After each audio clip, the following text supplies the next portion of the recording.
Les chevaliers émergèrent d'un sommeil profond, le corps encore engourdi et l'esprit embrouillé. Lorsqu'ils ouvrirent les yeux, ce qu'ils virent les laissa sans voix.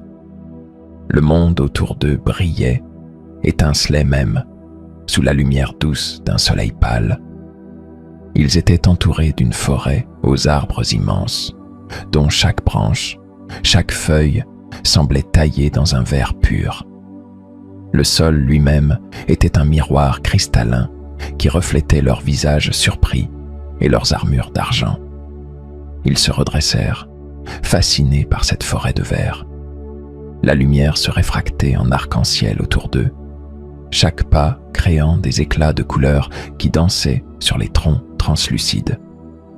Mais la beauté était trompeuse. À chaque mouvement, ils entendaient un léger craquement sous leurs pieds. Chaque pas semblait risquer de briser ce monde délicat. Leurs armures, d'ordinaire si rassurantes, semblaient soudain lourdes et encombrantes, capables de causer des ravages dans cet univers fragile. Alors qu'ils s'aventuraient plus profondément dans cette forêt silencieuse, un murmure leur parvint, presque imperceptible, comme un souffle de vent dans une glace fine. Devant eux se dessina une silhouette. Un vieil homme, lui aussi fait de verre, avançait lentement. Sa peau translucide renvoyait des reflets éthérés sous la lumière, et chaque pas qu'il faisait émettait un tintement léger, comme un carillon de cristal. « Vous êtes les bienvenus, nobles chevaliers, » dit-il, sa voix douce résonnant comme un écho lointain. « Vous avez été choisis pour protéger ce royaume fragile de l'obscurité qui le ronge. Une ombre s'étend, brisant tout ce qu'elle touche, mais seuls des cœurs purs peuvent la repousser. » Les chevaliers échangèrent un regard, comprenant l'importance de leur mission. La beauté fragile de ce royaume, son calme et sa pureté, valaient tous les sacrifices. Leur résolution grandit, et ils se préparèrent, conscients que chaque geste devrait être mesuré, chaque pas empreint de prudence. Le royaume de verre comptait sur eux, et ils étaient prêts à en devenir les protecteurs. Les chevaliers avancèrent prudemment à travers la forêt de verre, leurs armures renvoyant des éclats de lumière dans toutes les directions. Autour d'eux, chaque arbre, chaque buisson semblait vibrer de vie, réagissant à leurs mouvements comme s'ils troublaient un silence sacré. Après une marche précautionneuse, ils arrivèrent dans un petit village, une vision d'une beauté irréelle.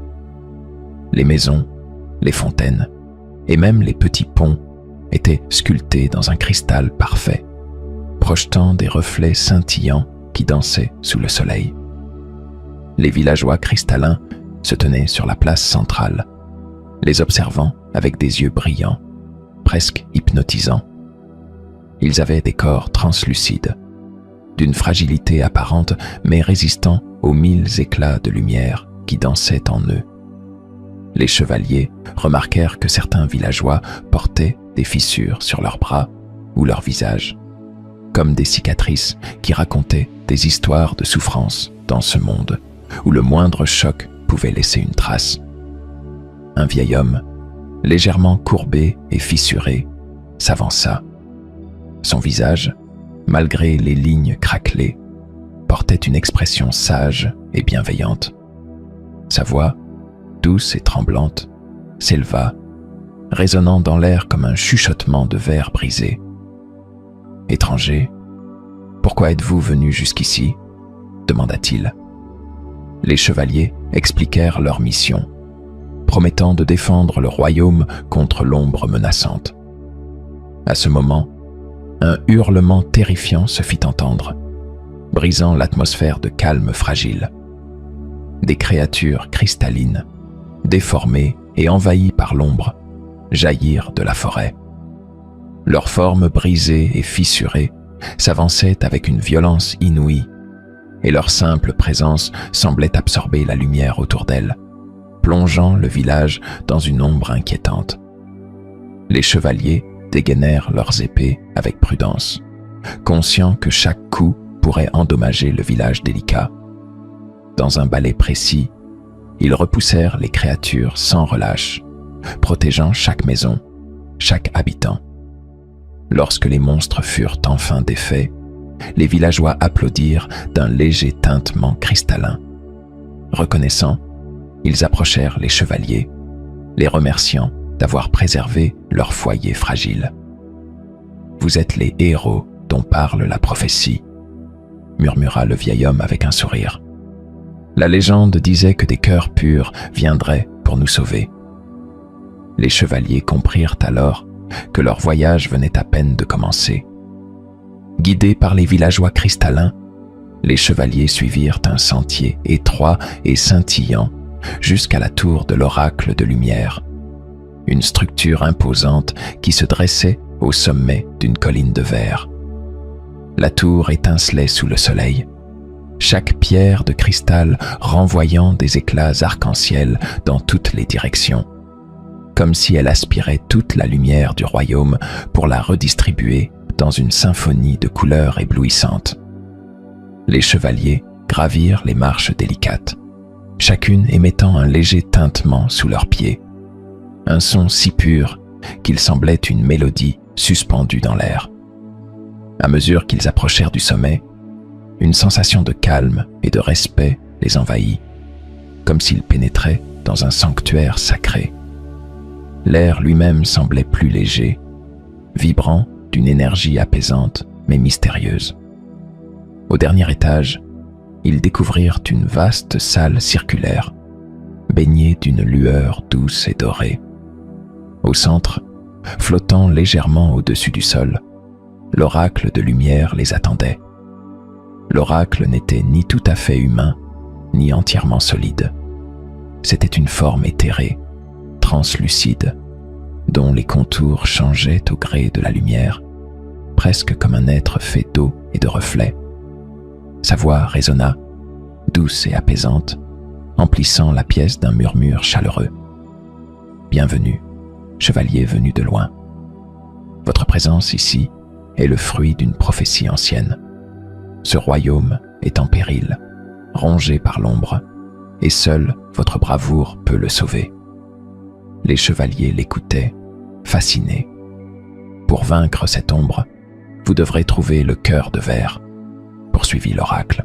« Cet artefact sacré repose au sommet de la montagne de cristal, là où peu osent s'aventurer. Seuls ceux dont l'âme est pure et le courage inébranlable pourront le trouver et en libérer le pouvoir. » Avant qu'ils ne repartent, l'oracle leur tendit une main lumineuse.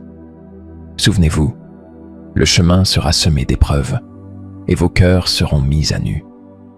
Mais si vous restez unis, le cœur de verre révélera sa puissance. » Les chevaliers, le regard empli de respect, s'inclinèrent devant l'oracle et se mirent en route, portant en eux la lumière d'une mission sacrée et la promesse d'une bataille décisive pour sauver le royaume de verre. Après une longue marche, les chevaliers arrivèrent enfin au bord du lac Miroir, un étendue d'eau d'une pureté irréelle. L'eau était si limpide qu'elle reflétait le monde environnant avec une précision troublante, comme si le lac abritait un double parfait du ciel, des montagnes et des chevaliers eux-mêmes. Le silence y était total, le lac calme comme un miroir tendu entre deux mondes. Les chevaliers se penchèrent au-dessus de l'eau et virent leurs reflets, mais il y avait quelque chose d'étrange. Au lieu de simples images, les reflets semblaient habités, les observant avec une intensité qui faisait frissonner. Leur propre visage renvoyait des émotions enfouies, des souvenirs perdus. Un chevalier vit le visage de son père, sévère et silencieux, l'incitant à être fort malgré la peur. Un autre aperçut une image de lui-même enfant, rêvant d'être un héros. Une autre encore vit l'ombre d'un amour sacrifié pour embrasser la voie de l'épée. Le lac semblait lire en eux, dévoilant chaque regret, chaque doute, les rendant vulnérables. La tentation de reculer, de fuir ces visions, était forte. Pourtant, ils savaient que le cœur de verre les attendait de l'autre côté de cette épreuve. Un chevalier, les yeux emplis de détermination, prit une profonde inspiration et murmura : « Nous ne sommes pas ici pour fuir. Ce royaume dépend de notre courage. Avançons ensemble. » Main dans la main, les chevaliers entrèrent dans l'eau glacée, avançant avec précaution. À chaque pas, les reflets douloureux s'évanouissaient, remplacés par des visions de courage, de victoire et de solidarité. Ils se voyaient triomphants, unis par la lumière du cœur de verre.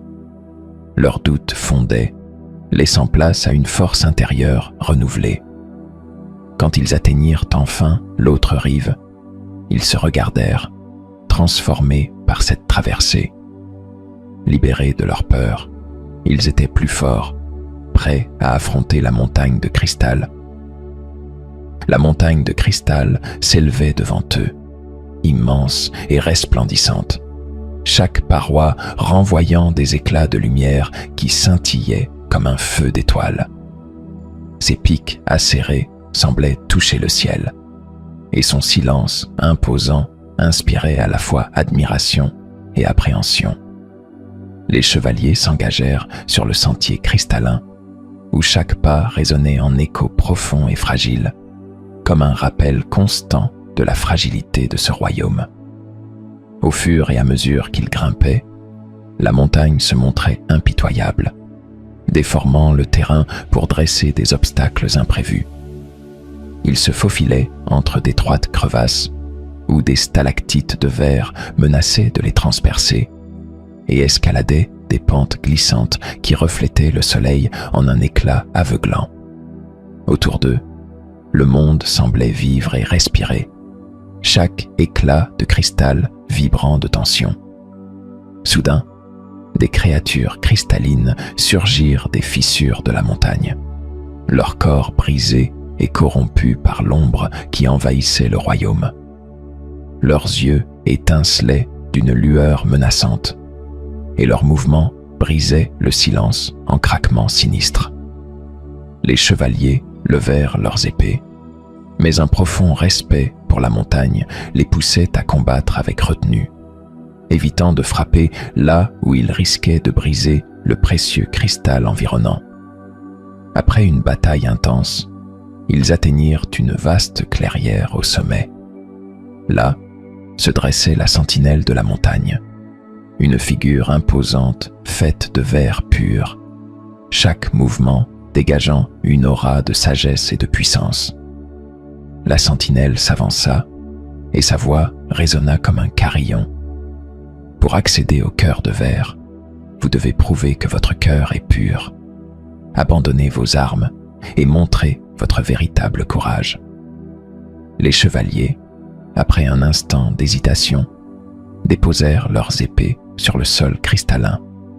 La sentinelle, satisfaite, s'inclina et dévoila une porte menant à un sanctuaire étincelant où le cœur de verre, d'une beauté lumineuse, les attendait. En s'approchant, ils ressentirent sa chaleur et une énergie pure les traversa, remplissant leurs âmes d'une détermination sans faille.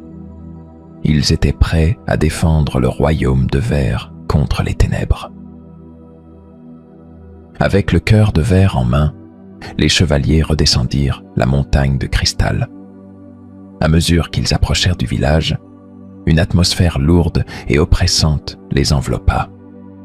L'ombre avait envahi le royaume, étendant une obscurité dense et menaçante, absorbant la lumière, étouffant les couleurs vives du cristal. Les arbres de verre, autrefois étincelants, semblaient ternis, et un silence glacial régnait, comme si le monde retenait son souffle. Sur la place du village, les habitants cristallins se rassemblaient, tremblants, se cachant derrière des colonnes translucides, leurs visages figés de peur. Devant eux se tenait la créature d'ombre, immense, mouvante, ses contours changeant comme un nuage de ténèbres vivantes. Ses yeux rouges, deux braises ardentes, fixaient les chevaliers avec une intensité malveillante, une faim insatiable de destruction. Les chevaliers levèrent le cœur de verre, qui se mit à briller d'une lumière éclatante, repoussant l'obscurité autour d'eux. Cette lumière, pure et apaisante, formait un cercle protecteur, gardant l'ombre à distance. Mais la créature ne se laissa pas dissuader et attaqua, sa masse sombre frappant comme une vague déferlante contre la barrière de lumière, provoquant des craquements résonnants dans tout le village. Un chevalier, le visage résolu, serra le cœur de verre dans ses mains et canalisa toute son énergie dans l'artefact. Sentant leurs forces combinées, les autres firent de même, unissant leurs âmes dans un effort collectif. La lumière du cœur devint plus intense, rayonnant à travers tout le royaume, chaque éclat de verre captant et amplifiant cette lueur. Face à cette puissance, la créature d'ombre recula, son corps se fissurant sous l'éclat impitoyable du cœur de verre. Dans un dernier cri de rage, elle se désintégra en une pluie d'éclats sombres qui se dissipèrent dans l'air comme des cendres. Les habitants cristallins sortirent de leur cachette, leurs visages illuminés de reconnaissance. Les chevaliers, exténués mais victorieux, déposèrent le cœur de verre dans le sanctuaire de la montagne, garantissant la paix pour le royaume. Puis, dans un dernier adieu, ils franchirent le portail vers leur monde, laissant derrière eux un royaume de cristal sauvé et empli de lumière.